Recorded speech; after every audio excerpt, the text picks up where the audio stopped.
Place, aka the Madhouse, aka the Max Wrestling Podcast, episode 289. This is your captain speaking, and I'm joined by T-Bone, Slapstick, and Blaze.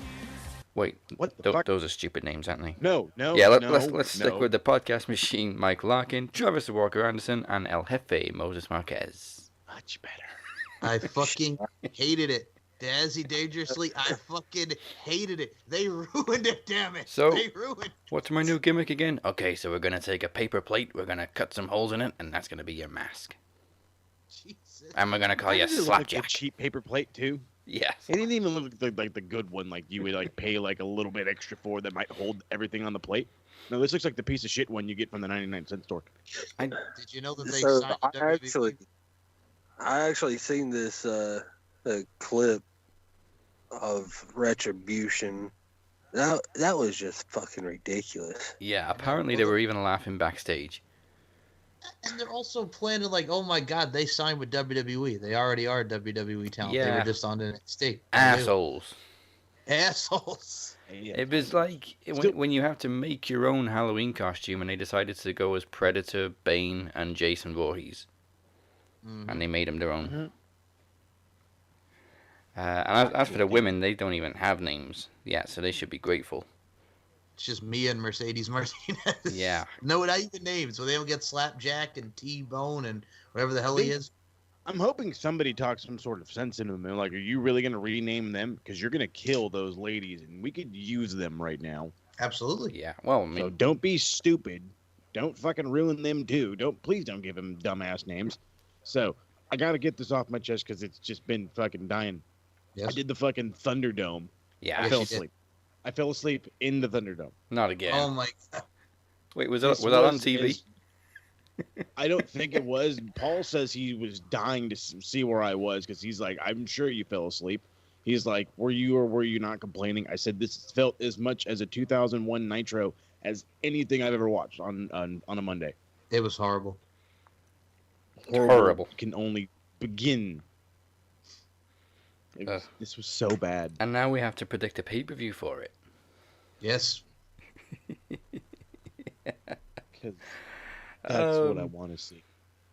Yeah, I'm trying to find positives to Raw this week, but even the Truth segment was just like, what the fuck did I just watch? They're in the ocean. They're in the ocean. Oh. So is Tozawa dead? Well, he got eaten by a shark. By a shark, right? Yes.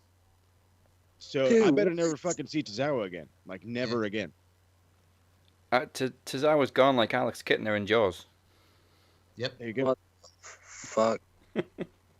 Yeah, this is... Okay, so this whole fucking thing... Like, I thought it would be cool. I'm like, all right, whatever. It's R-Truth at the beach. Or no, it wasn't R-Truth at the beach because it started off with fucking Tozawa and the Giant Ninja. And I'm like, who in the fuck goes to the beach covered up like you guys? Then they go into the water, and I'm like, okay, this is already bad. They're going to hide in the ocean. Because you can do that. Because the ocean's not huge or anything. There's, like... Yeah. Perfect hiding place. Plus, then you've got the tide. Oh, yeah, it's coming in every, like, few seconds. It's the fucking covering up. They're holding on. It's covering up the goddamn belt that he's standing on top of, and I'm just like, do you really not find the goddamn thing that you're standing on? I'm pretty sure they used like a toy replica version of the 24/7 title as well. It's like they didn't want to get it wet. I would not be surprised if that's all they let Truth walk around with is the toy version. This is only worth $300. Destroy it. I don't give a shit. Well, I got a positive for you though. look at it like this, because we got to predict this pay-per-view. October 4th is Takeover. Then that'll be much better. Yeah, that'll be a positive. I mean, I did kind of enjoy the Hurt Business taking on Retribution again, but the problem is then they go back to being heels. It makes no sense. Because they're heels against Apollo, Ricochet, and the whole nine there, but then they freaking go against the Hurt Business, and then they're baby faces. Like, they literally assaulted Apollo Crews 10 minutes after beating up Retribution backstage. That's correct. So are you heels or faces? Make your mind up. Oh, I got something to say. Friggin' Ali and Buddy Murphy, man. Well... That's not... I don't know. Don't call her naive. Do not call Aaliyah naive. Don't call any woman naive. Jeez. First off, can I just be a man and applaud the work of Buddy Murphy, because you're going from Alexa Bliss to Aaliyah. How you doing? Oh yeah, man, staying in the best lane. Don't blame him. No, the taste is immaculate. This man.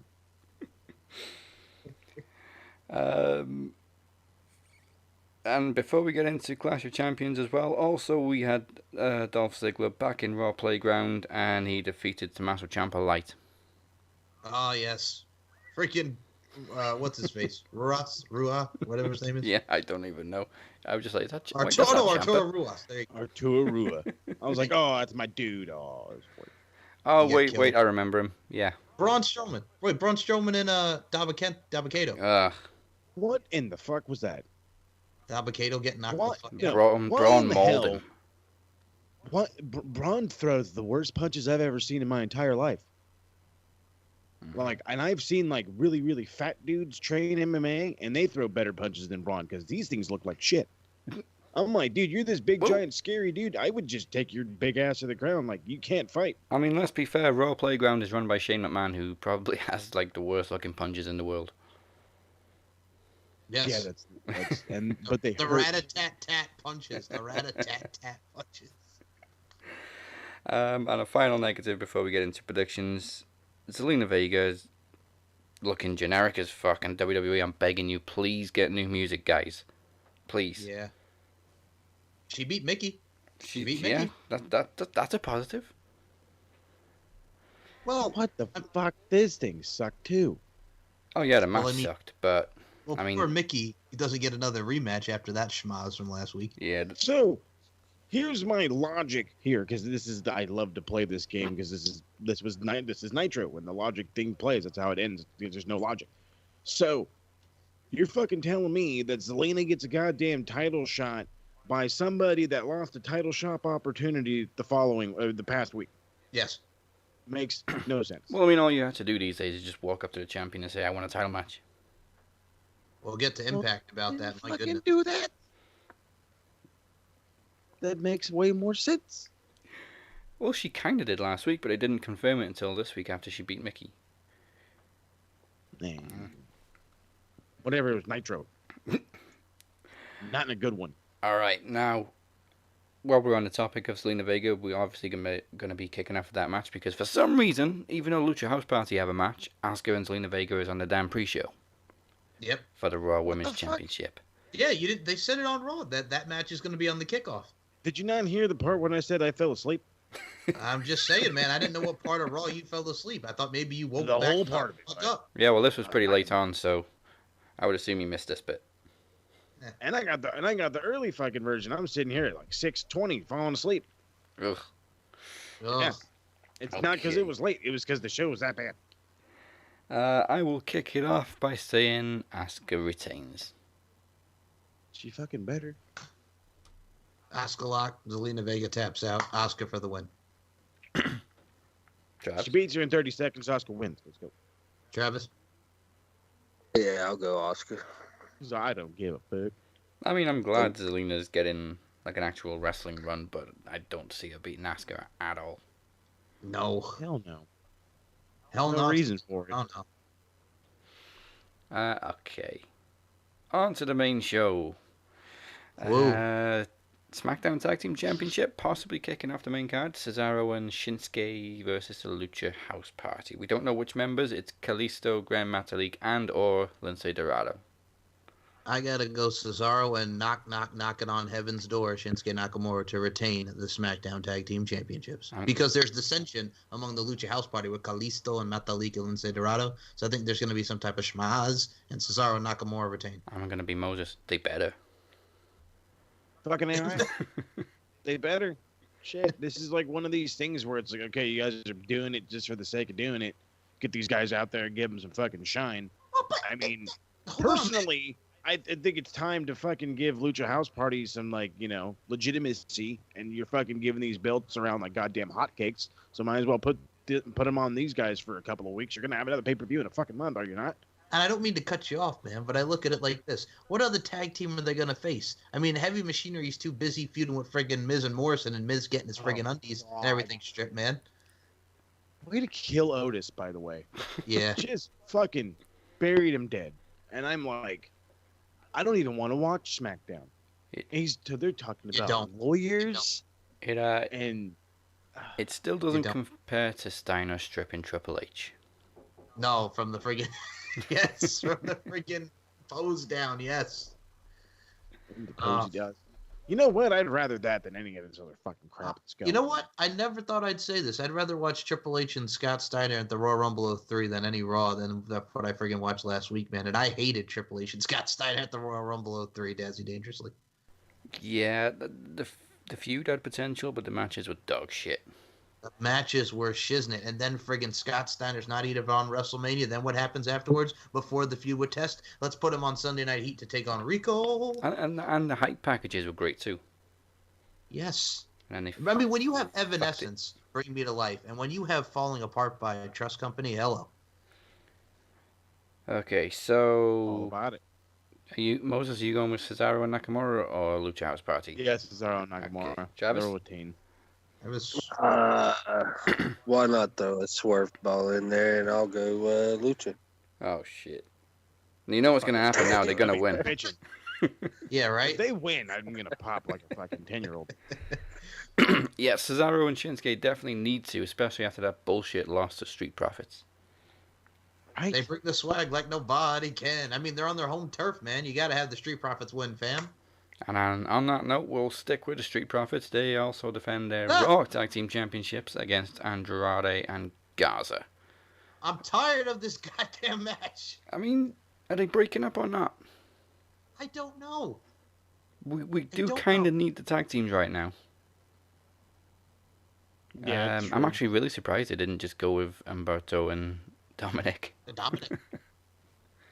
Why not? I was gonna say, like, that seemed like a good team. When I saw them, I was like, hey. Well, they were the only team in the match who it. don't have any beef with each other. Yeah, that's I was just gonna say. Like Seth the only walked team out on on Murphy. gonna work with each other. Yeah, they were the only babyface team, so you couldn't have the babyfaces go against the babyfaces. Last week, Rollins walked out on Murphy. Well, this week, and then last week Andrade walked out on Garza. So I'm surprised they went with them to win. But anyway, Don't get I it. digress. Thank you. So I guess Zelina loses the match against Asuka and then decides to go back to being a valet and helps them win the tag team titles. I'm going with them because I'm bored to fuck of Street Profits. Moses. I'm thinking the Street Profits are gonna retain, but yeah, I'm sick and fucking tired of it too. Let's crown some new champs. Let's fucking switch it up. Not that I was ever a fan of Street Profits anyway. Fam. I don't mind them. I think Montez Ford is a dude that can legitimately be on his own, like, today. But other than that, like, they're kind of like whatever. Travis. Street Profits. I mean, the day Montez ate too many edibles and then decided to get in the ring, I kind of like was like, dude, you should be smarter than that, bro. You know what it is too? Because they beat them at SummerSlam, I'm thinking that we're gonna get a title change here, but I'm not entirely sure. I mean, what are we right now? Are we kind of like split half and half between these two for this match? Yeah. All right, hold on. Now I gotta think. All right. Well, at the same time, you gotta think that my votes really don't count. Hey, man, we're happy to include you. So, anyway, as I was saying, I'm going to go Andrade and Angel Garza to win the Raw Tag Team Championships. Yeah, sure. Why not, All right, fam. fam? And I mean, that's the thing. It's just because they just lost, and maybe something's gonna happen where it's like, I don't know. Zelina gets involved after losing to Asuka, like you said, or something happens that they win. A schmoz. It's got to be a schmoz. Or one of Gaza's 102 women could come down and help. The Bachelorette chick will help them out. Yeah, she's gonna screw the Street Profits. Exactly. Up your nose with a rubber with this rose.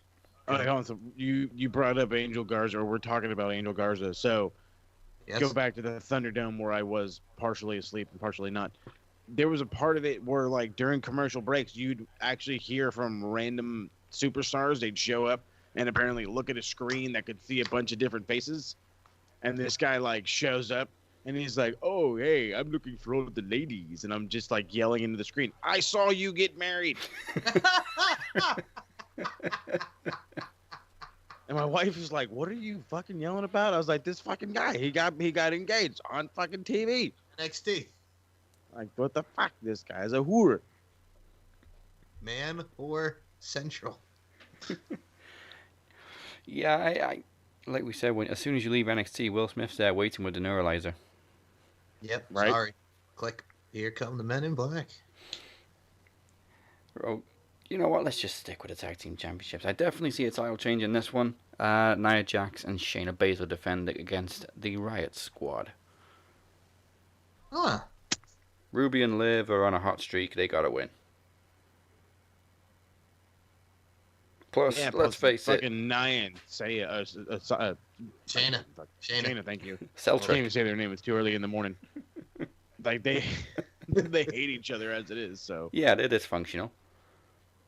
And Ruby and Liv are on the best terms they've ever been. There you go. So with that, let's go for a title change. Travis, Riot Squad or Nia and Shayna?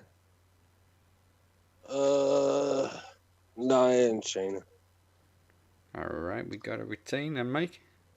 Oh my goodness. Now, they just won these bad boys. They just won these suckers. Yeah, but WWE like to do hot potatoes. I know. They're like the Wiggles. They like the hot potato, hot potato. So, this particular one. Yes, I did. Now, this particular one, the dysfunction at the junction, if you will, does seem to happen a lot, but I think they're going to be on the same page. Somebody's going to slip up on the Riot Squad. It may be Ruby, maybe Liv, but I think Nia and Shayna are going to retain on this one, and then we'll probably have another match at Hell in a Cell in October. Woohoo. Nia and Shayna to retain.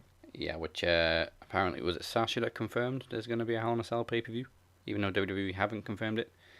I believe so, yes, and WWE hasn't even confirmed it yet. Well, yes, yeah, it's got to be Sasha and Bayley, obviously. Woo! Uh, Speaking of Bayley. Speaking of Bayley, yes, nice segue. She is defending the SmackDown Women's Championship against Nikki Cross, and I don't think we need to delve too much into this one because Nikki's always the bridesmaid. All right. I got to say Bayley retains because, and then afterwards Sasha attacks her to set up the match, but I see in this one Alexa Bliss and her Abigail-like trance from The Fiend somehow screws Nikki Cross and Yes. Bayley retains. I see that, yeah. So is she possessed, or what's going on around here? I guess she's possessed. It's kind of like Festus with the bell. Like It's a if she hears a trance. bell in her head, she just turned into a trance.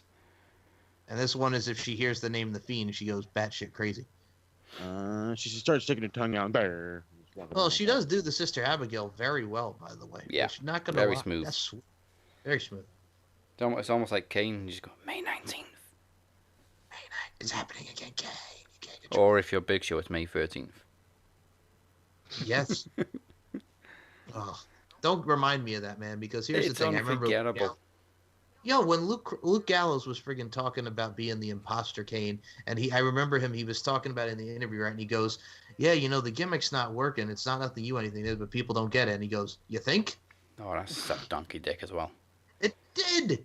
He came out with the bad wig. He was a lighter version of an original Kane. Then they had that match at Vengeance, and nobody gave two squirts of piss about. And then at the end of the next night, it was done. And the lifts were obvious. Yes. Because he's not quite as tall as Kane. No, he is not. I mean, even Kane wore lifts back in the day. Because I don't think he's Yes. as tall as The Undertaker. No. It was horrible, and the fact that they had that go on was just ridiculous. Because I remember as a friggin' 14-year-old watching that friggin' on TV, and I'm like, Because they played it up for weeks with the voices and stuff, and the mask was on the Tron. Yeah. And all of a sudden, I see this come out, and I'm like, there are two fucking Kanes. Well, this is not like Undertaker and Undertaker, Leslie Nielsen, 94. This is just way worse. Yeah. Nothing will ever beat the Undertaker and the Undertaker from 94. I saw him coming down the slide. There it is. There it is. Travis? Bailey or Nikki?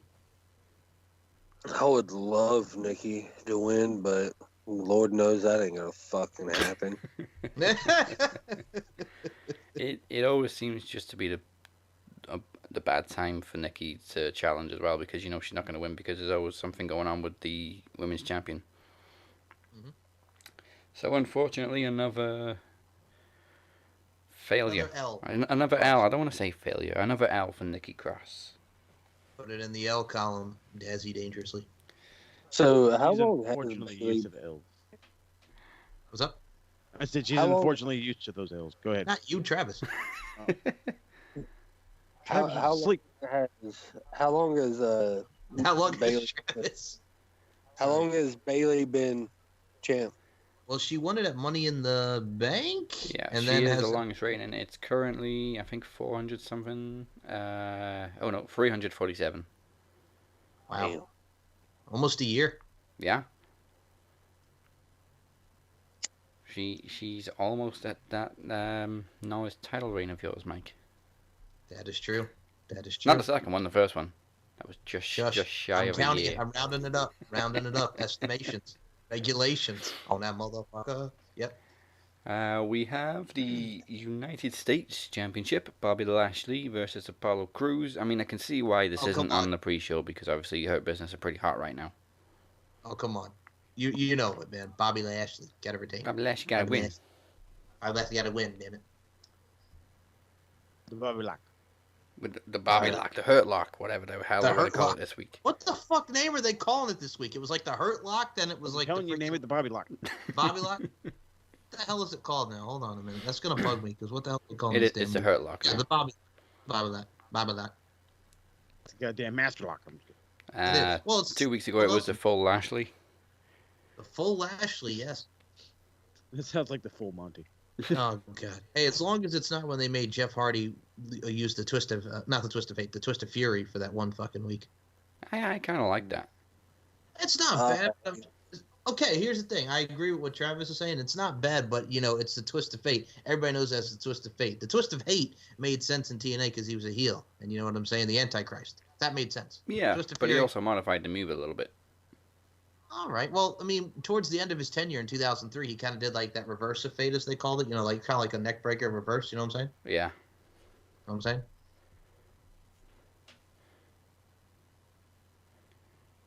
saying? Okay. Anybody else with Lashley?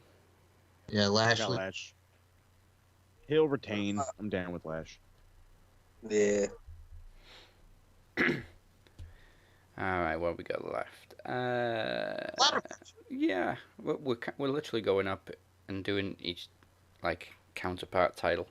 So Intercontinental Championship triple threat ladder match: Jeff Hardy, AJ Styles, Sami Zayn should be pretty insane. Winner takes all. Yeah, 2 titles that are the same title, but there's 3 people in it. Mm-hmm. Yeah, it's fresh. I don't know which way to call it. Jeff, maybe. I really don't know. I mean, not that I pay that much attention to SmackDown anyway. But actually, you know what? It'd be great if Sami Zayn did, confirm that he's the official IC champ after so much time away. He's been saying that. Fuck it. I'm gonna go with Sami Zayn. Yeah, boy. All right, Moses. I'm hoping for Sami Zayn too. Travis? I never bet against Jeff Hardy. True. Just because he's... Yeah. I got the guy's name tattooed on my arm. I got to go with Jeff. That's loyalty right there. You cannot deny the loyalty. You can't, you know what I'm saying, man? You can't go against the loyalty. But yeah, no. I think for me, because you're going to see some insanity, I'm sure you're going to see Jeff jumping off the ladders, the whole 9. I'm going to say Jeff retains in this one, too. Yeah. Also, Also, on the retro show, well, the Monday Night War show, I nearly died when you brought up Jeff Hardy doing the Swanton Bomb and how differently he does it now. Like, yes, he used to do the little flip right at the last second. Now he just pancakes him. Yep. It's like, oh, hey, look at me, I can do bam. Oh, kind of hit you with the senton. Oh, last second, no big deal. Now he's just fucking. Sorry, bro.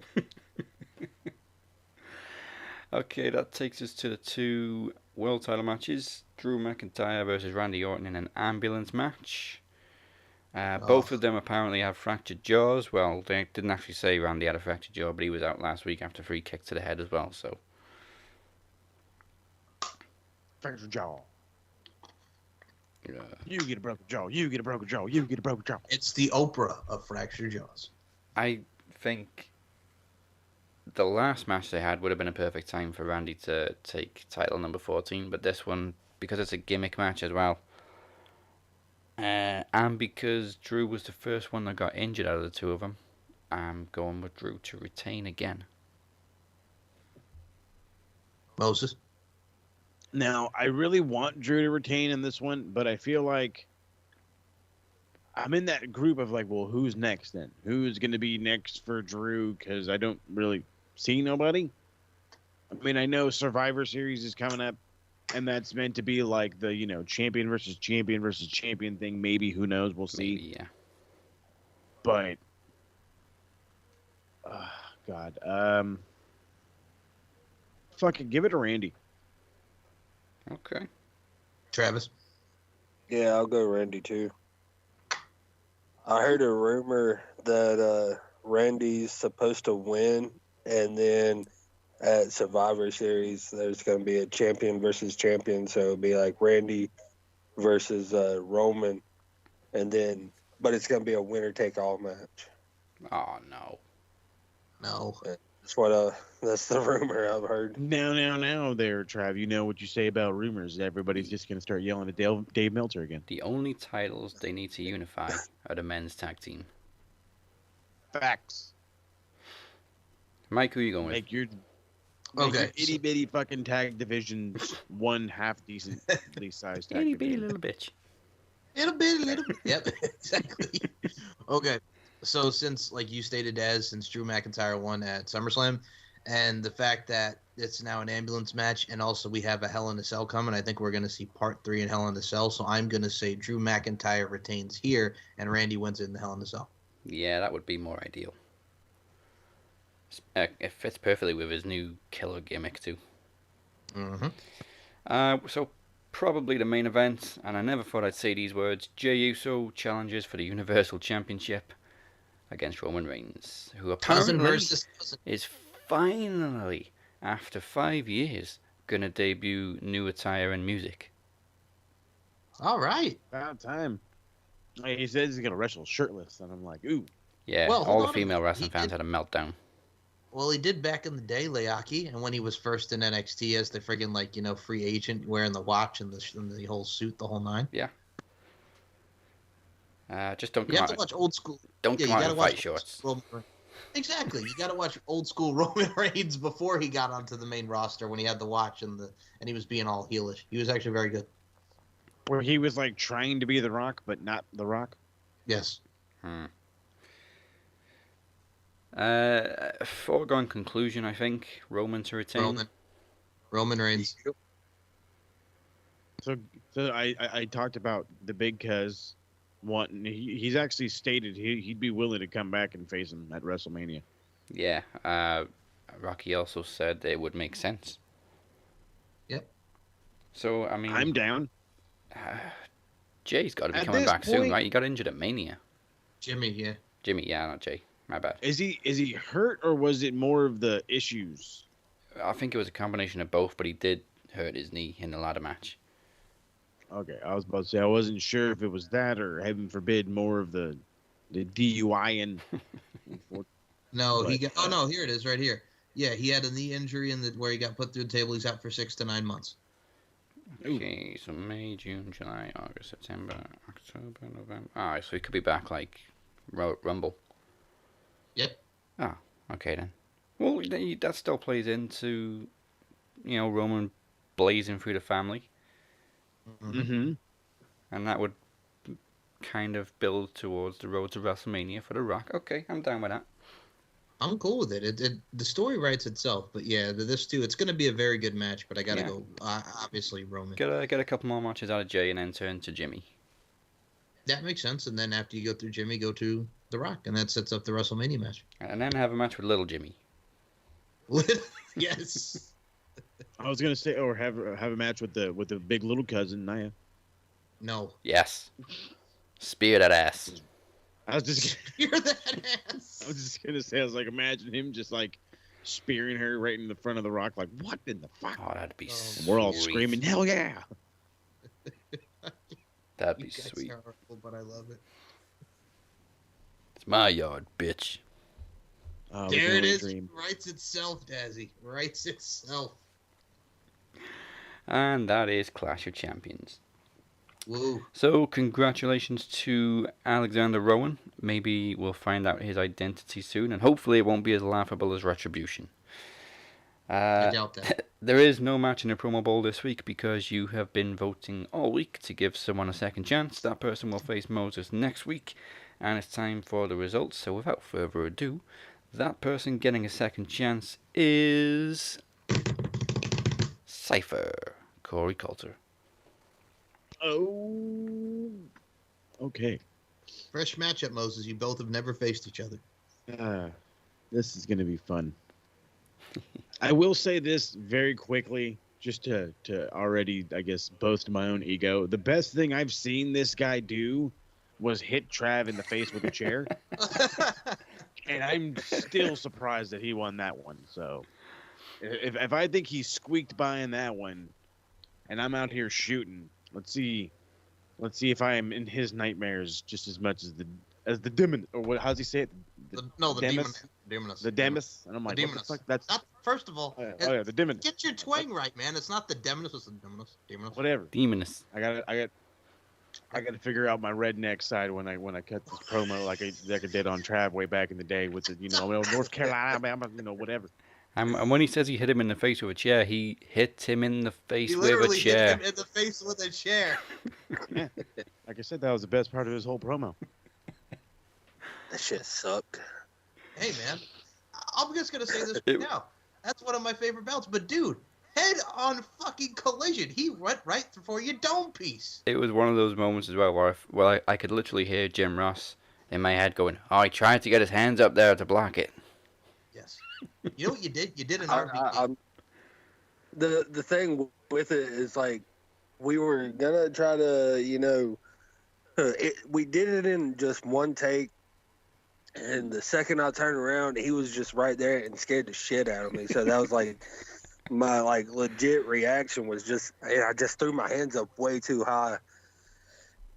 But the thing about it though, I would rather take another chair shot than another chop from that motherfucker. Yeah. The chops. That's fine. I'll chop it. He's got chop it out like Ishii and Suzuki. He's got some monster hands, man. By the way, you did do kind of like an RVD with that chair shot because, as you guys remember back in the day, and still almost to this day, Rob Van Dam took a lot of unprotected chair shots. Did not get his hands up. Always just right aiming for the dome. You know what? You just made me think of something. If I knew how to superimpose video, just bodies, I would re-edit that chair shot and then just have fucking Katie Forbes just come on screen. Hey. No, don't you goddamn dare do that, man.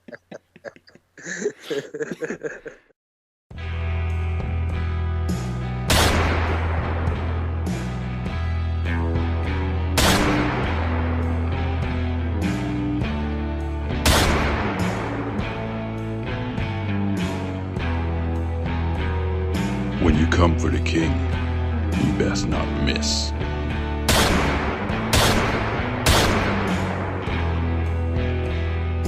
Max Wrestling presents Promo Series 5 Enemy Lines, November 19th. Go to maxwrestlinguk.weebly.com for more information. Well, if you're the shape, show me something. Maybe a couple of years ago I could have. But look at that. Steady as a rock. Yeah, but I cut promos with this hand. Hey guys, this is Brittany Savage, and you are listening to the Max Wrestling Podcast. It's time to take it to the max. Hey, this is Tommy Dreamer, and you're listening to the Max Wrestling Podcast, giving you all your wrestling information to the extreme. And Hell to the no. that is a segue into Impact. But first, a word from our I'm sponsors. glad you segued to Impact because I have one very quick thing to say, and that is, God bless Sami Callihan. Yes, for pile driving her on her dome.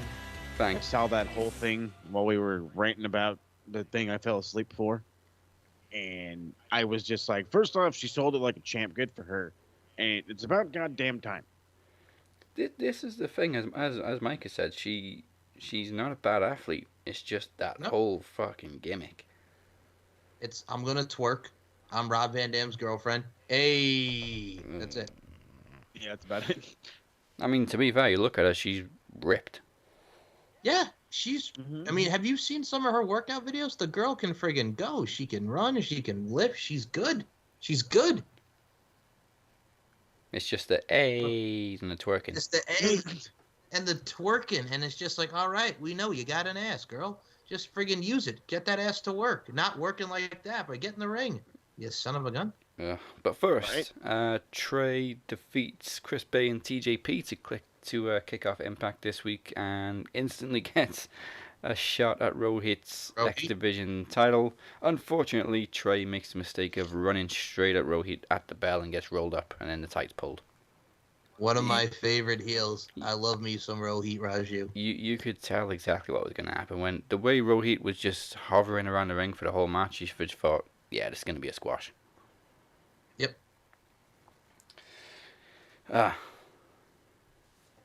Shady man. Here's the thing about that guy. He went from being a job guy. He went from being Hakeem Zayn in the Global Forge. Remember that? Yeah, I don't either. So he went from being Hakeem Zayn in the Global Forge, then he went to being a part of the Dazzy Hit Squad with numerous amounts of people and being a job guy. And now he's friggin' a heel, one of the top heels. He was like the joke, but then he was with Chris Bay. He used Chris Bay to get the X Division Championship, and here we are right now. Rohit Raju, baby boo. You gotta wonder where it's gonna. I'm still kind of baffled how people have fallen for his antics. Like Chris Bay putting him in the match, everybody was like, "He's obviously gonna turn on you." Yep, the Dazzy Hit. Can you not see through this? So Chris Bay is kind of still owed a rematch, even though he had to fight for it this week and didn't get it. He's still technically owed a rematch. Impact aren't doing that thing where we don't do any rematches anymore. I mean, WWE have even kind of forgot about that as well.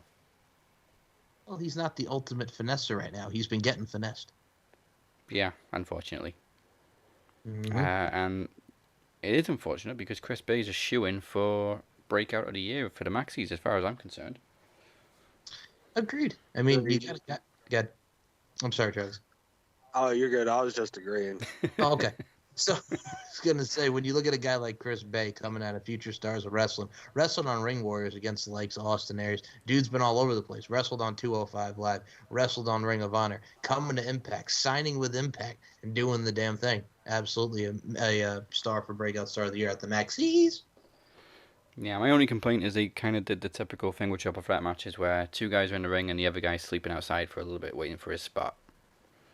Sometimes you just gotta nap it, man. Moses Marquez knows about nap. He fell asleep through. Ain't that right, Moses? That's right. If you want the perfect example of a triple threat match, go to Vengeance 2003. Brock, Angle, Big Show. Yep. That was a hell of a triple threat match. That was very, very good. Was it Dazzy Dangerously? Good. It was good. Good. That's almighty talk. Match number 2. Susie defeats Kimberly with the panic switch, showing more shades of Su Yung. I think I like for a split second I thought they were gonna like black out the lights and she was gonna literally turn into Su Yung at the end of the match. Like as Kylie is invoking her number 1 contendership for Bound for Glory, we see Susie standing behind her just twitching like a freaking zombie. Yep. I mean, well, she is the undead bride, you know. It's slowly getting there. It's slowly getting there. Yeah, And I'm glad they didn't pull the trigger too soon. I like slow builds. And yeah, I like me some aggressive Kylie Ray. It shows off with the theme song, as you know, one of my favorite theme songs. Ruthless! Whoa! That was some ruthless out of Kylie Ray, man. Hell yeah. She wasn't smiley in that promo. Travis is not agreeing with this one. Hey, man. Travis, let it go. Let it go. I can't. I fucking do it. Frozen that bitch, man. Let it go. I can't and I ain't gonna do it. Because that's how Trav talk over there in North Carolina. Come on and raise up. Why aren't you gonna do it, Travis? Why can't you let it go? I just hate her. I hate her face. I hate everything about her. I hate her face, he said. I hate her face. He's like 12 years old. I hate your face. If she was still doing this exact same gimmick in AEW, would you like the gimmick? Hell no. Okay then, so it's nothing. It's nothing. I didn't like her in AEW. But you're still pissed that she left. And then she went and did that, and I'm like, all right, you're just a dumb cunt. Whoa, borderline. C-bomb dropped. I was like, oh, that. Hey Mike, remember when? How you really feel? Remember when we used to do trivia every week, and you'd lose a point if you dropped a C-bomb? Yes. Well, there you go. Well, you know what that is? Travis is like that kid at recess who's 10 years old, and he sees the girl just swinging back and forth on the swing, just all happy. That would be Kylie Ray on the swing, and Travis just giving her a dirty look, gazing at her like, I fucking hate you. I fucking hate you. That's Travis. Ain't that right, Travis? Yep, pretty much. You know what? When Kaylee Ray comes out, Travis is like the Miz girl. Oh, yes! That fucking scowl on his face.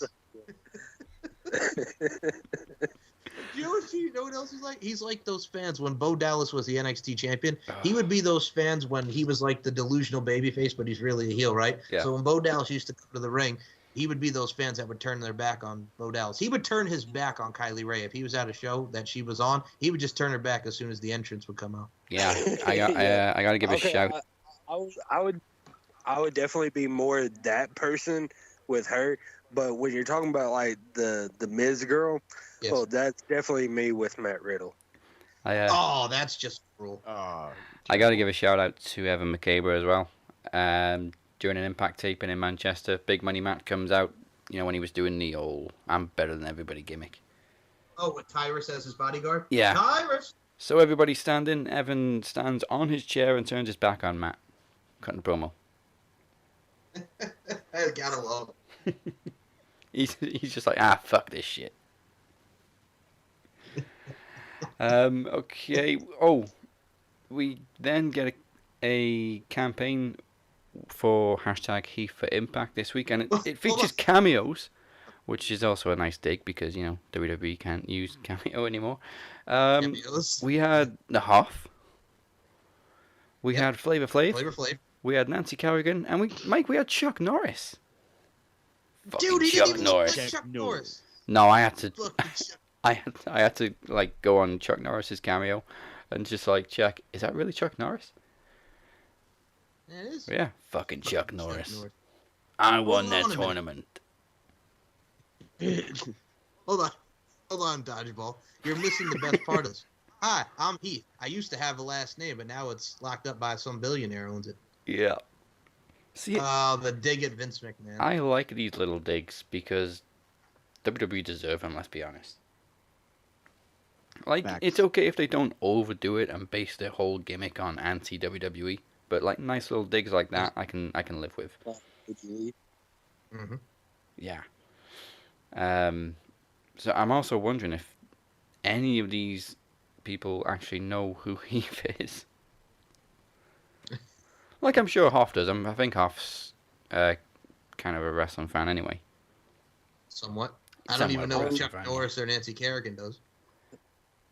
Yeah. Hoff has been on Raw, hasn't he? I think he was a guest host, yes. Yeah. I'm pretty sure By the Chuck way, Norris has been in the crowd at one There point. was like everybody and their mom was a guest host, and Yes, wasn't like like when Steve-O a fucking guest host at one point. Oh, Bob Barker was. Yep. the greatest one ever was the Osbournes, and Sharon had to remind Ozzy of what match he was making. Yes. Now Travis will appreciate this. Now, when I saw Nancy Kerrigan, you know what the first thing I thought of was when she was teaching Eric Matthews how to ice skate. Ain't that right, Trev? Oh yeah. Hell yes.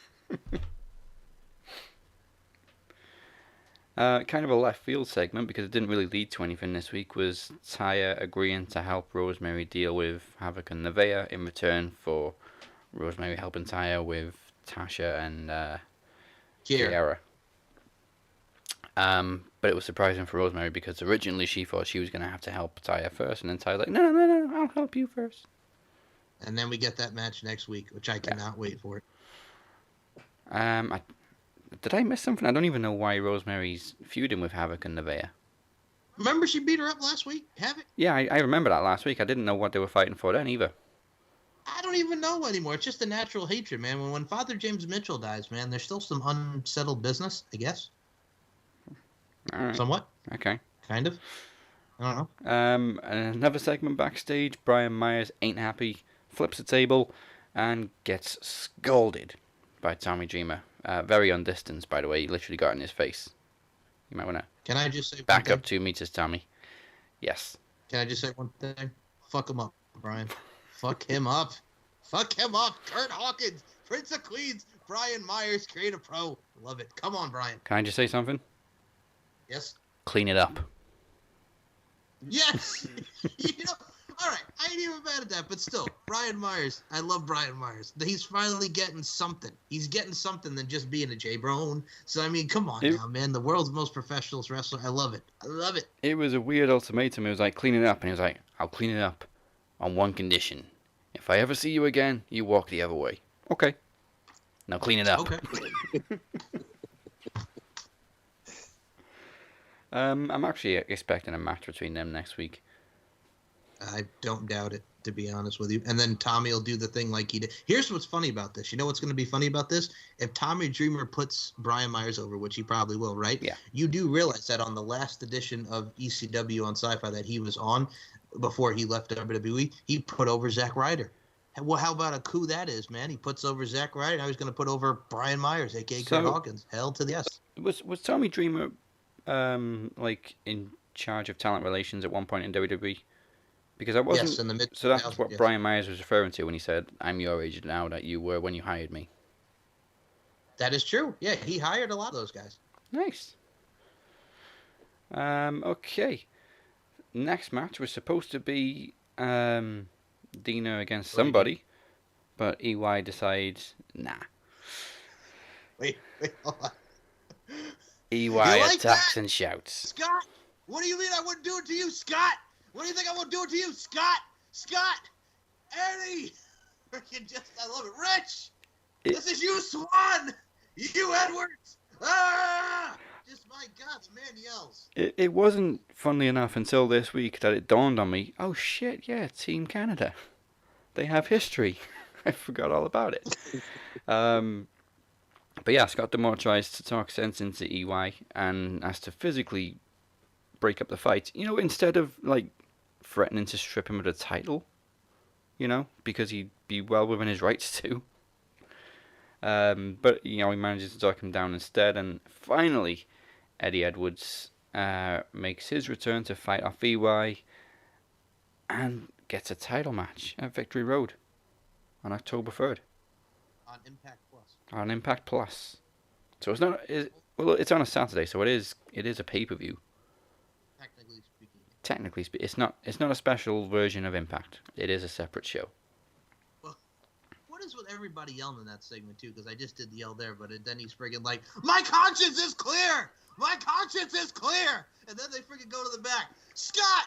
I'm gonna take him out! He's mine! Well, shut up and just let me go take him out! I'm gonna take him out, Scott! Like, all right, why is everybody yelling? I think it's because... I don't know why we're yelling! I feel like Brick from Anchorman. Jesus. I think it's because when you're in an arena and you've got a crowd there and you shout, you can't hear what people are saying because it's so loud in there. So they're just thinking, if we do that now with no crowd in an empty studio, it's gonna look stupid. Oh my God! It makes me laugh. But I'm like, for God's sake, every week it gets louder and because louder. If they were just mouthing words at each other, people would be watching at home like, why can't I hear what they're saying? There's nobody there. So they got to shout for realism. But then Eric Young just takes it to the max, turns it to 11. Hold on. It's like Pee-wee's fucking Playhouse. Don't say the secret word. Ah! What it feels like. Eric Young is fucking Pee-wee's Playhouse. Later on, though, to finish the show, Eddie is attacked in the dark as he's leaving the building. Well, it wasn't really in the dark. The lights didn't go out or anything. The screen just went black. And then came back on when he was on his back. Obviously, EY. Now, on to what we've already mentioned. Rob Van Dam defeats Sami Callihan. Katie Forbes then gets 5 minutes to do whatever she wants to Sami. But Sami ain't having none of that. Beautiful as it was, Sami Callihan pile drives Katie Forbes. Not a sentence I thought I would say. Did you see her tweet? Did you see her tweet afterwards? No, I do not follow Katie Forbes. I'm sorry. She just wrote, "I hate at Sami Callihan," and it was marvelous. It was a beautiful sight. Just happy tonight. We're not walking in a winter wonderland. I just friggin' just walk her ass out of the ring. Good lord. Pile driving? Cactus special. Again, it's crazy how much it can change in a year.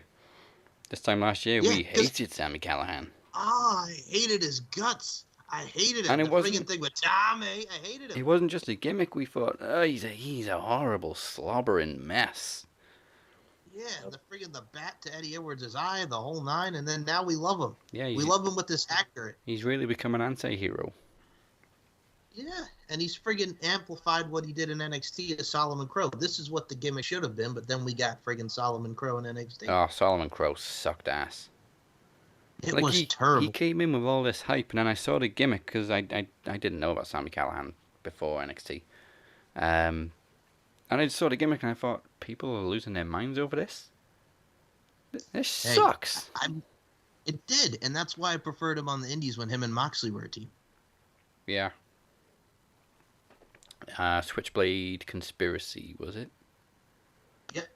It's a conspiracy. All that mind control, Dazzy Dangerously. That mind control. And Impact ends this week with Jordan Grace versus Tennille Dashwood. Oh, God. Caleb with a K photographs the match.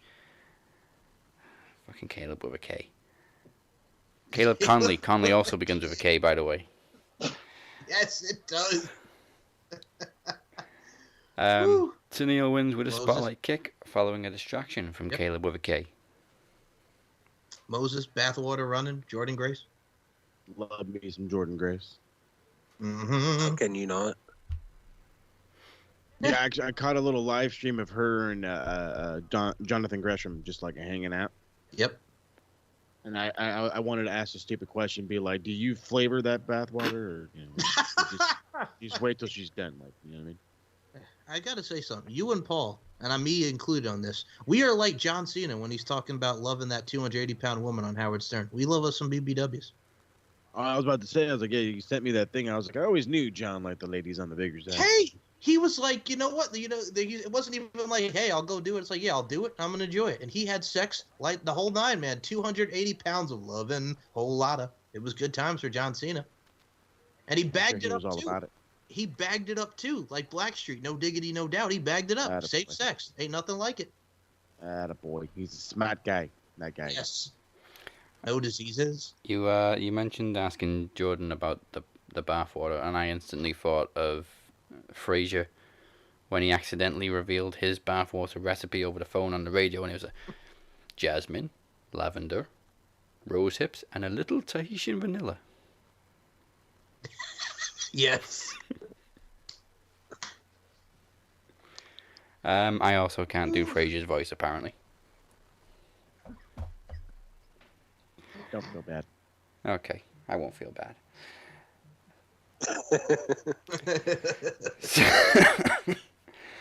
So the next round in the promo bowl is almost set. Here's what we do know.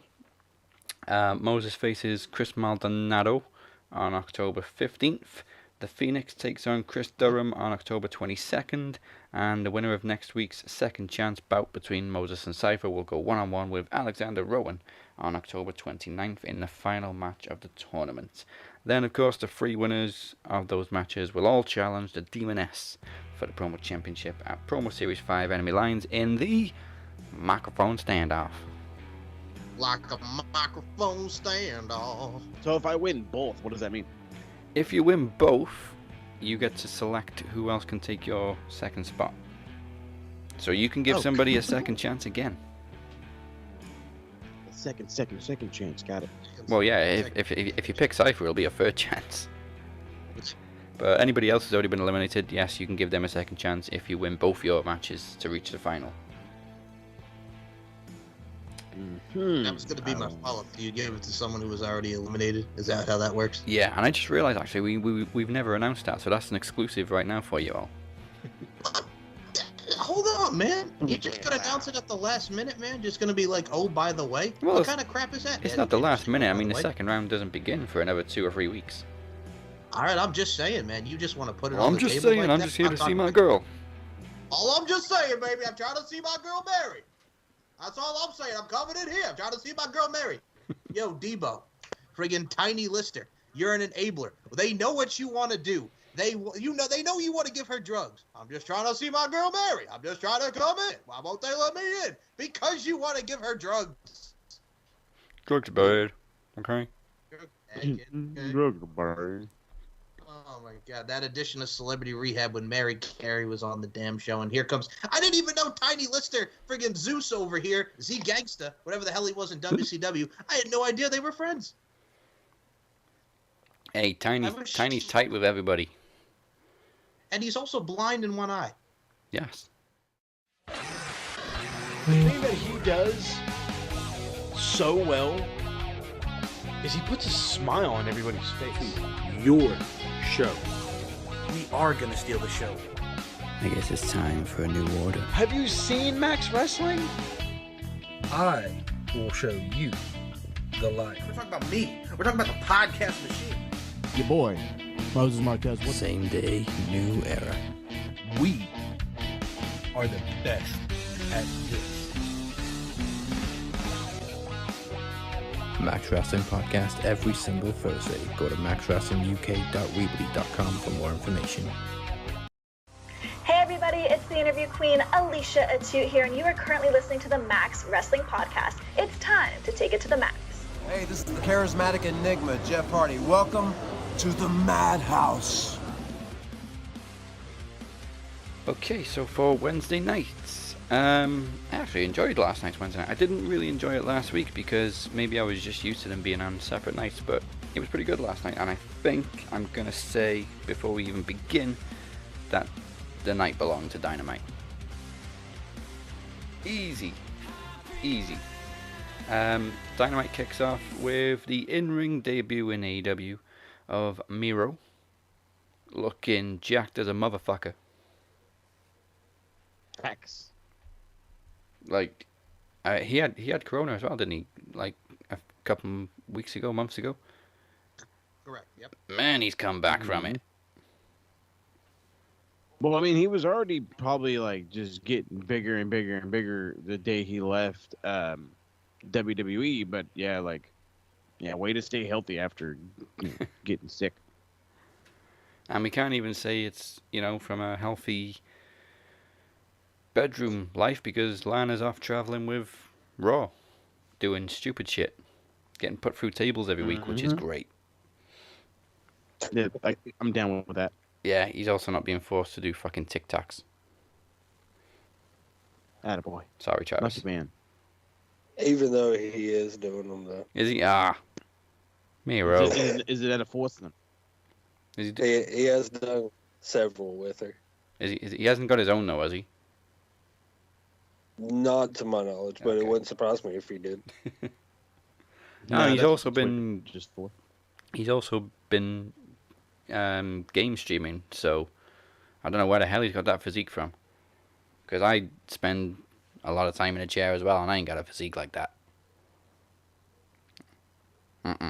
work your ass off and then spend 8 hours in the chair just fucking playing games, I guess. Yeah.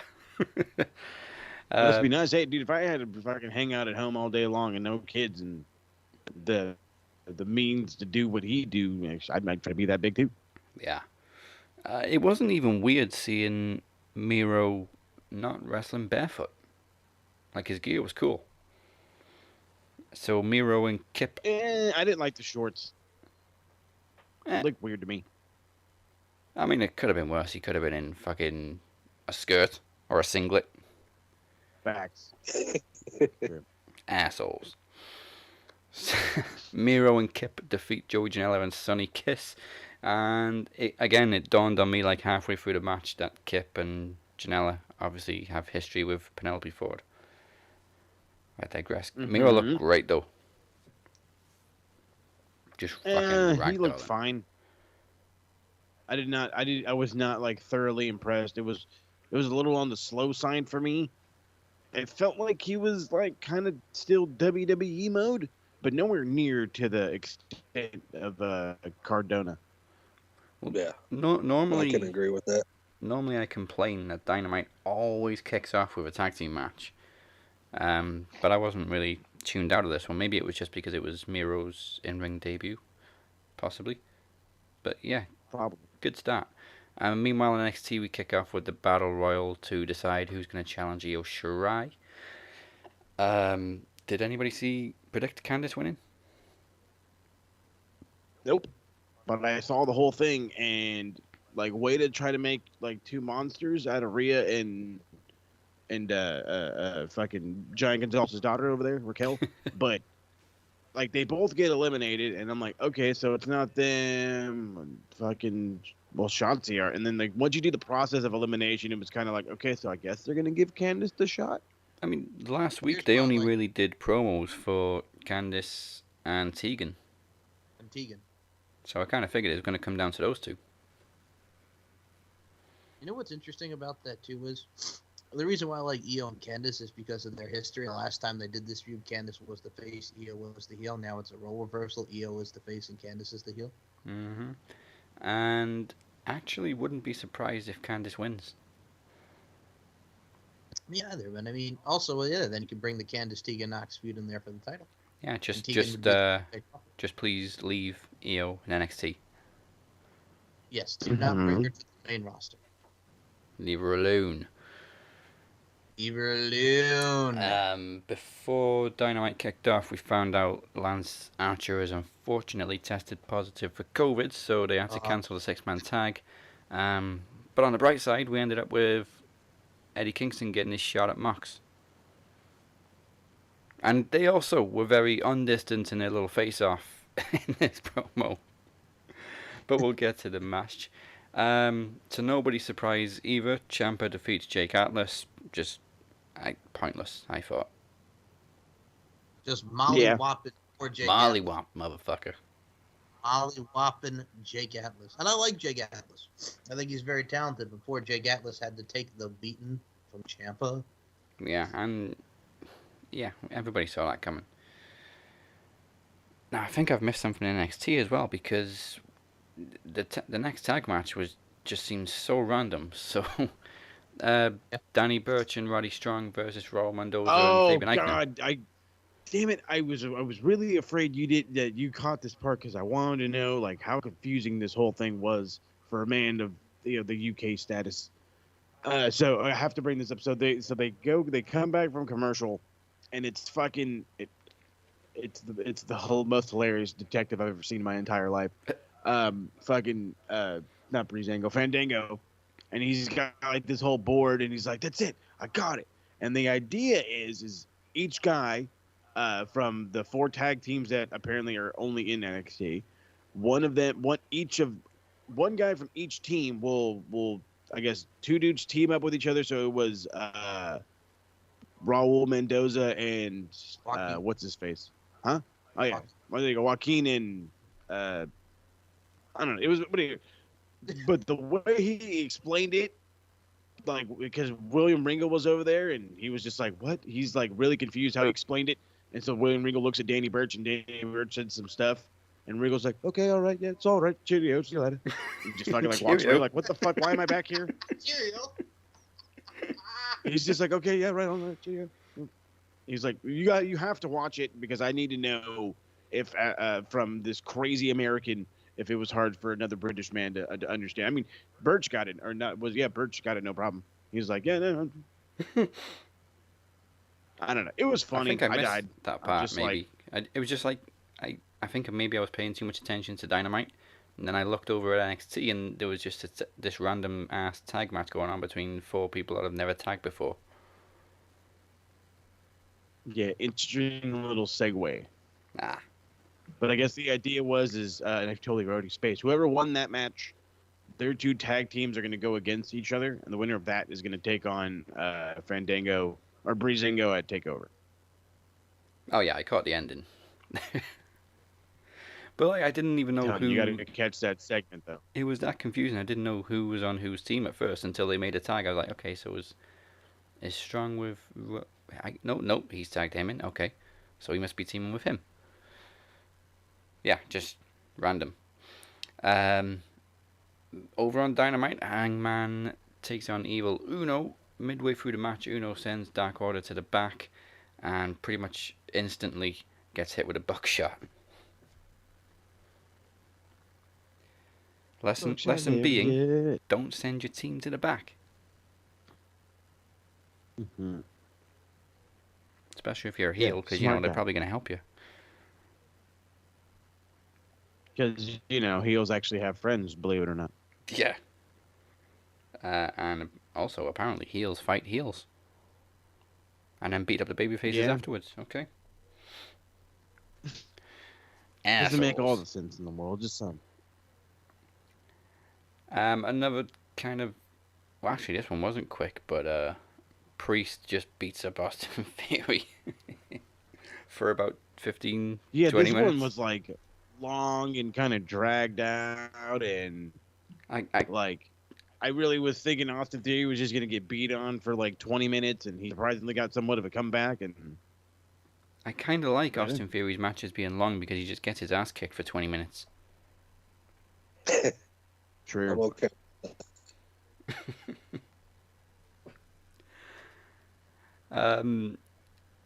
Matt Jackson, I'm kind of getting I think everybody is actually getting heel vibes from the Young Bucks. Matt Jackson apologized for their actions last week, but then he smashes Tony Schiavone's phone and throws some money at him for it. I mean, at least he paid for it. It was nice enough to give this guy a little bit of cash for his piece of crap phone. He just can't remember anybody's name, especially when he kicks him in the face. I mean, to be fair, I only just about remember Alex Marvez's name, and then I don't remember the referee's name. Sorry, ref. Yeah. Yep. You're not important, bub. But yeah, we've been talking for months about members of the Elite turning heel. We thought it was going to be Kenny, then we thought it was going to be Hangman, and now it clearly seems to be the Bucks. I'm not exactly sure what's going on with Hangman and Kenny because they both kind of seem to be still babyfaces. And Kenny is, even though they're not a tag team anymore, he's commentating on all of Hangman's matches. Yeah, I was going to say that's a little weird for me, but I mean, I guess it's his way of, I don't know. I have no idea. It's like Fatal Attraction. I don't hate it, though. Kenny's playing Glenn Close. Yeah, that's actually a good way to put it. But like I said, I don't hate the whole thing. I kind of like it. Yeah, they're not a team, weird. but he's like stalking him.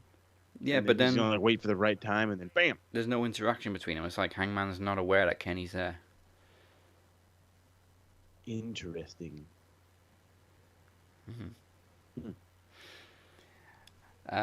Speaking of getting ass kicked, Ridge Holland squashes a person. I love Ridge Holland. I love Ridge Holland and that theme song, because we can't stop running. Love that. Another one, besides Ruthless on Impact, I love, and we can't stop running. You got to see him on NXT UK. The dude's a beast. The dude is a beast. He's good. He's good.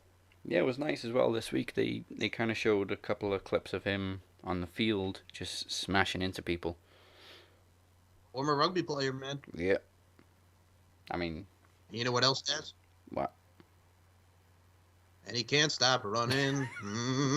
Just that. Gotta love it. Do you know what? There was more to talk about on Dynamite because NXT was just kind of match after match after match, which, you know, isn't a bad thing. But for a weekly show, you kind of want storylines, and it doesn't really feel like there's many storylines going in NXT apart from just everybody getting their ass kicked. Especially if you've been accused of something. I digress. Fuck AT, the Theory, all day. Fucking all day getting that ass whooped. Austin Theory, booyah. Yeah, well, we forgot to mention as well, Gargano attacked Priest after after Priest's match against Theory. So I'm guessing at TakeOver we're getting Gargano and Priest for the North American Championship. So that, again, plays into Candice challenging Io. What if they both walk away with championships at TakeOver? Well, that's a great card so far that they got, because not only do we have Candice and Io, we have Gargano and Priest, and now we have Finn Balor and Kyle O'Reilly. Kyle O'Reilly getting his push, man. Hell yes. Loving it. Former ROH champion. Guy deserves a shot. One of the better ROH champions, in my personal opinion. Mm-hmm. And he's just looking like a boss right now. I need to see him versus Thatcher ASAP. Just like one-on-one in the fight pit. Make it happen. Yeah. Please. There was also a strange vignette for TakeOver. I got the vibes that the SmackDown hacker was coming back to NXT this time. Because it was... I just feel like it's going to be a former NXT champion. Somebody was rumored it was going to be Bobby Roode. That would be a good idea. That's a strange gimmick for him now. Because it was very much like Big Brother's watching you. I don't know if Bobby Roode could be a hacker. Yeah. He's already glorious. He could be the glorious hacker. Yeah, but he's Canadian. Yeah, well. It's fucking... Over on Dynamite... I wouldn't be opposed to Bobby Roode going back to NXT, though. Me either. Oh, yeah, he's because... a former NXT champion. Why the hell not? Main roster is just terrible. Terrible. They treat him like an asshole. Terrible. Like an asshole. Over on Dynamite, Orange Cassidy got a shot at the TNT Championship and kind of got ragdolled for most of the match. But he was going to try, though. He was going to try. I mean, he did also put his shades on Anna Jay. Much to her confusion. That was cool. Brody Lee's like, how dare you? And he just walks over there and takes him off like no big deal. How dare you? She only wears Ray-Bans. Right? You fucker. Yeah, so he pretty much ragdolled Orange for most of the match and then just finally, put him out of his misery. Only for the big return of Cody. Oh boy, back in black. Back in black with, the emo hair. Why you dyeing your hair black? Because you can't tell me what to do. And also, that was what he used to have. He used to have the black hair when he was dashing Cody Rhodes, and when he first came in, he had the black hair. Yeah, but you could tell it's very recently been dyed. No, of course. And I'm not criticizing because I went through the same phase like 10 years ago. Well, you know what else? The guy still looked like $1 million though. Oh yeah, he looked great. It's like when Dolph Ziggler friggin' dyed his hair 10 years ago, like you were mentioning too, like around your time. Friggin' 10 years ago, remember when Dolph Ziggler dyed his hair black for like a week, but then they said no, put it back to blonde because you're looking like Evan Bourne. Yeah. I'm sure Phoenix is going to take some issues with Cody's return as well because he kind of had the rising from the ashes thing on the Tron. It was cool though. It was great. And then Cody just takes out. Let's not downplay the best part of Cody's return with the pyro. Oh yeah, of course, pyro. Pyro rules. And then of course just takes out number 5 and John Silver. I don't know what the hell happened to Brody Lee. I mean, he was in the ring when Cody came onto the stage, and then he just poof, thin air, vanished. I'm guessing. Yeah, it was kind of weird. I mean, you wouldn't expect Brody to hightail it. Get to the back. Oh shit, Cody's here! Run. Yeah, and then he cuts an angry promo backstage. Oh, yeah, he was pissed. And he challenged Cody to a dog collar match next week. Yeah. That promo though was the first time I've actually really enjoyed Brody Lee in AEW. Yeah, that was a great promo. You just know Cody's gonna cut a firesome promo next week, though. Oh God, I can't wait. It's been a while. It's been too long since Yeah, Cody it cut a has. firesome promo. Oh, you're gonna love this next segment. Matt Hardy, clearly still injured. Why are you in work? No. No, fuck this guy. I'm so over Matt Hardy. Why are you working? I mean, it's his birthday as well. Yeah, what the fuck are you doing here, dude? You're obviously hurt. You can't walk. I'm sure your fucking brain's still probably all scrambled. I know mine would be. Yeah. Well, yeah. Go home. Ugh. Come back. I digress. He's joined by Private Party. He's probably having a private party after the show as well for his birthday with plenty of White Claws and burgers, courtesy of Tony Khan. He claims Jericho is his prime suspect for attacking him last week. Why? Because Jericho is now walking around with a baseball bat. Makes sense. Isaiah Cassidy has... He always has that goddamn bat. Okay. Anyway, Isaiah Cassidy challenges Jericho to a match next week, and I've just noticed on my notes I spelt it Caddicy. Nice. Obviously, I was rushing because I was trying to write notes for 2 shows at the same time. Trust me, it ain't easy. It ain't easy. Pimping ain't easy. That's right. It's just, you know what, we've already finished NXT, and we've still got a few things to talk about from Dynamite. That's how much more happened on Dynamite. FTR will also be in action next week as they defend... Well, wait, is it next week? No, they didn't say, actually. They did say they defend their titles against SCU with a 20-minute time limit, but they're going to make them wait for it. I'm pretty sure they did say next week. Is it confirmed for next week? Okay. I think so. But yeah, it was just weird. They said world title matches have 60-minute time limits. Well, the one on Dynamite had TV time remaining. Anyway. So yeah, I just thought all matches had 20-minute time limits or TV time remaining. Unless it was like a pay-per-view. There was plenty of selling from Eva Lise this week as she and Diamante faced Rosa and Shida.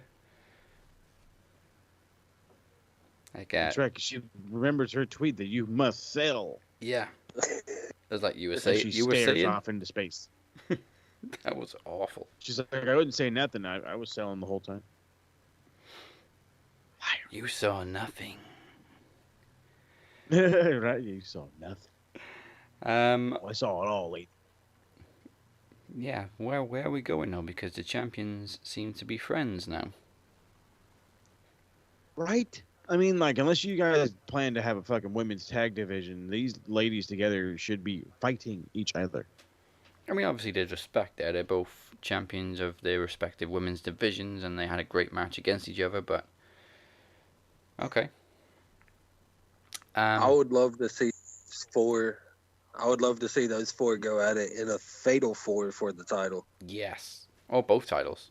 Like a 2-fall match. Yeah. I'd like that.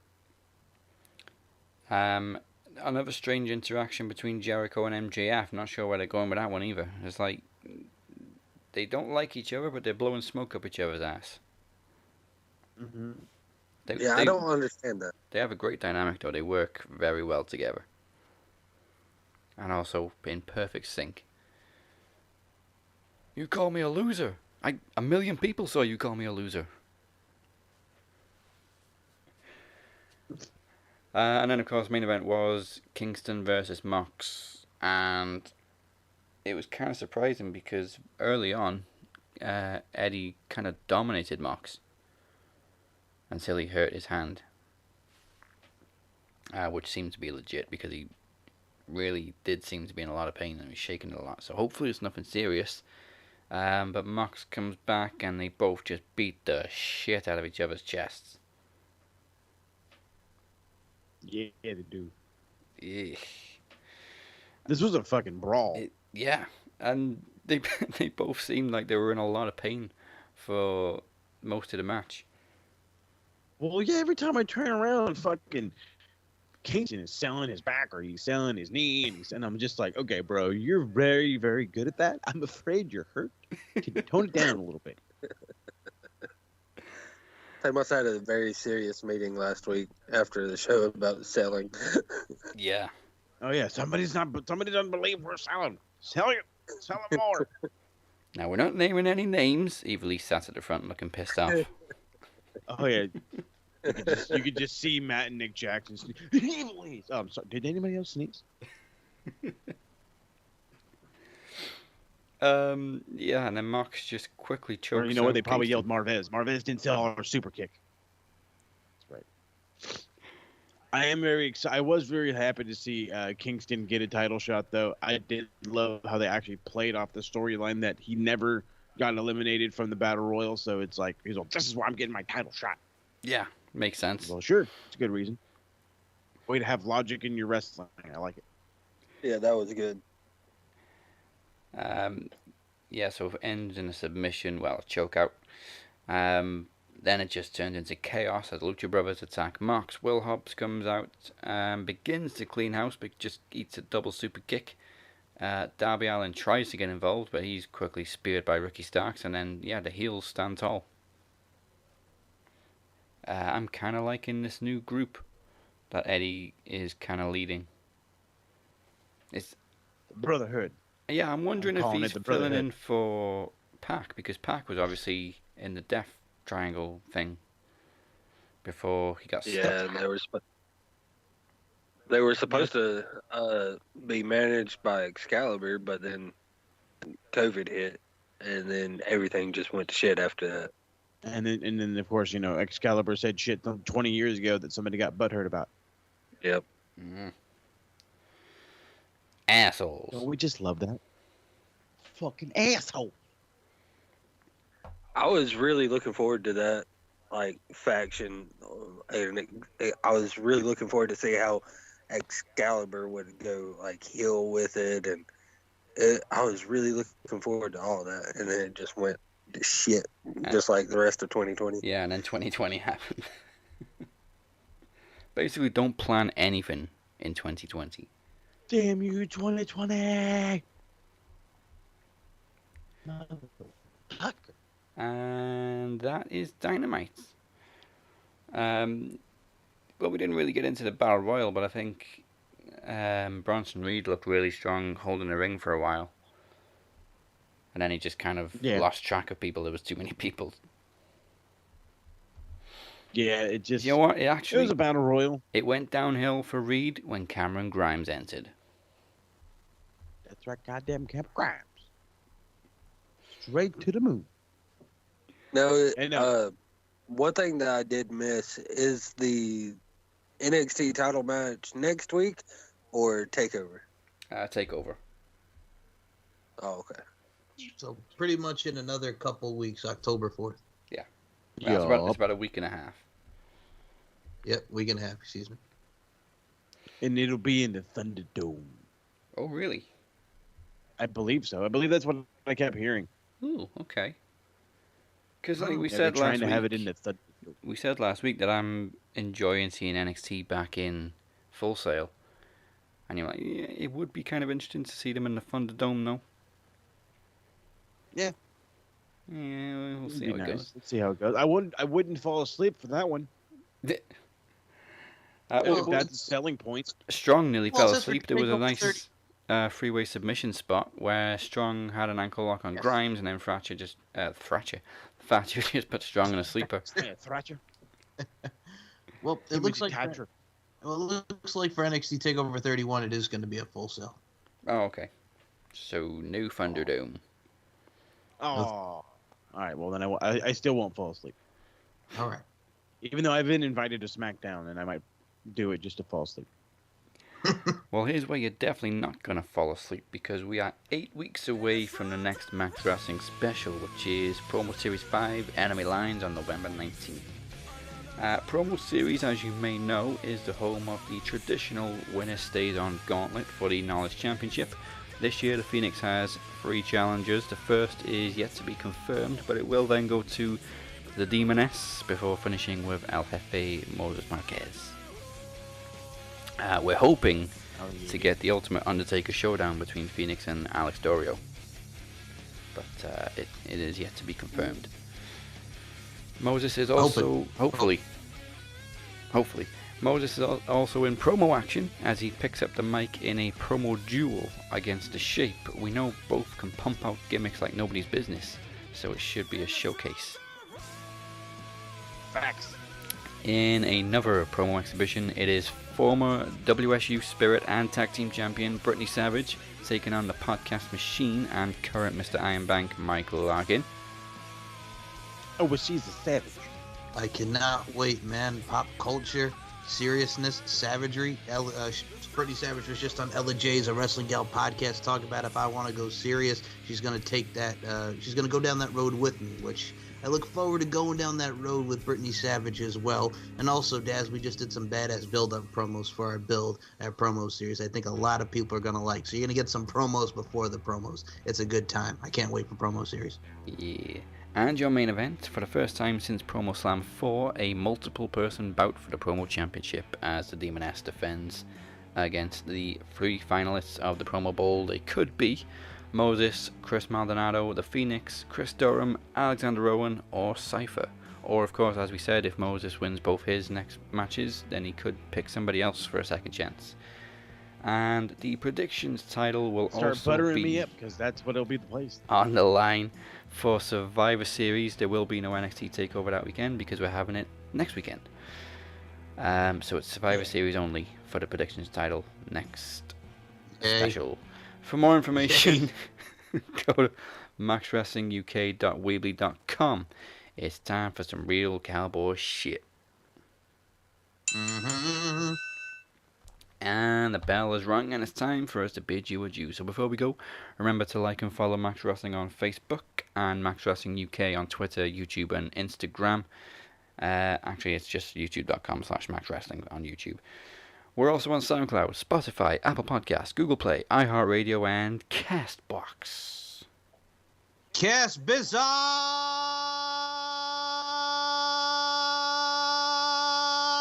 Lee. And of course, as always, thank you to Andre Corbeil, because you can also find us on his channel Wrestling with Wrestling on YouTube. You can find me at the Captain 512. You can find Travis at Walker_TA92, and Twitch no longer makes your dick itch. So don't be a wanker and check out Smart Mart Radio on Anchor. Hey, yeah, right. I love it. That's right. SMR Podnet everywhere possible, including all the fine places where you can find your Max Wrestling, including Andre Corbeil's Wrestling with Wrestling, soon to be on Amazon Music as well. That whole thing's going in.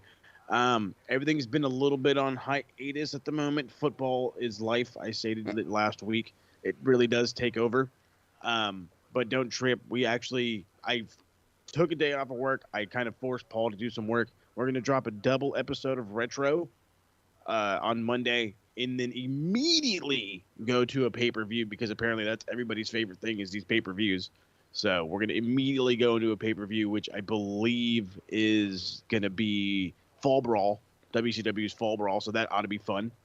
AEW NXT reviews at the moment are going to be completely and totally ignored for one thing and one thing only, and that is I'm bringing back some New Japan reviews. So I'm doing the G1. We're gonna do full night 1. A and B block should be dropping this weekend, probably Saturday, if not Sunday. And then I think night 2 just started last night, so we'll see how that goes. Yeah. And Mike, who you been talking to? Time consuming. Well, before I do the social medias, I gotta say this because of my 2 buddies over here, Moses and Travis, who are fellow co-hosts on the Max Wrestling podcast. As I've stated with the Moisms, like keep it funky, don't trip, potato chip, bro, and so many others. I've actually funky like a monkey. Funky like a monkey. I've actually found some Travisms for Travis the Walker Anderson, my broski from North Carolina. Come on and raise up. So what I also have found is bowed up. Come on and raise up. So what I found is bowed up is an ism all in itself, but I've also found some key words that Travis does like. For instance, the first one and my two top favorites. What the hell is that? Another one would be fucker. And then hell yeah. And then the fourth one would be whoop de fucking do. So that's all I got for Travis right now. So I both got you on. Fucker. So anyway, I digress. You guys can check me out, SM Show 1 or MCL92 on the Twitter machine. Check me out on LaundryFC.com. Beauty, strength, and dominance, the 3 key elements that make women the work of art that they are. Check it out on WrestlingWithWrestling.com. Latest episode is up with newcomer Brooke the Guillotine Gilly, who made her debut at LFC 30 at Sturgis, Born to Be Wild, which everybody can check out right now on the VIP section of LaundryAFC.com. Got a lot more shows to come. Of course, SoundCloud.com/MCLarkin92. The whole nine, man. StephenMikeShow.com. And also, you can check me out with Dazzy Dangerously doing the Net Picks podcast. Booyah. Yes, episode 2 coming your way very soon. And when I said Funky Monkey, of course, I got that from Dusty Rhodes. Maybe them stippers went by my DVD. You got some money in that fanny pack. Yes. Next week, the Promo Bowl returns with the last match of the first round. We now know it will be Cypher getting his second chance against Moses, and the winner goes on to face Alexander Rowan in a month's time on October 29th. We'll also be looking at the fallout of Clash of Champions, plus predictions again for NXT TakeOver 31. And that, my friends, is the bottom line. Goodbye, mwah, and good night. Bang! Finger popping in each other's assholes. Better bring that A game, Cypher, because we hitting it hard. That's what she said. Assholes.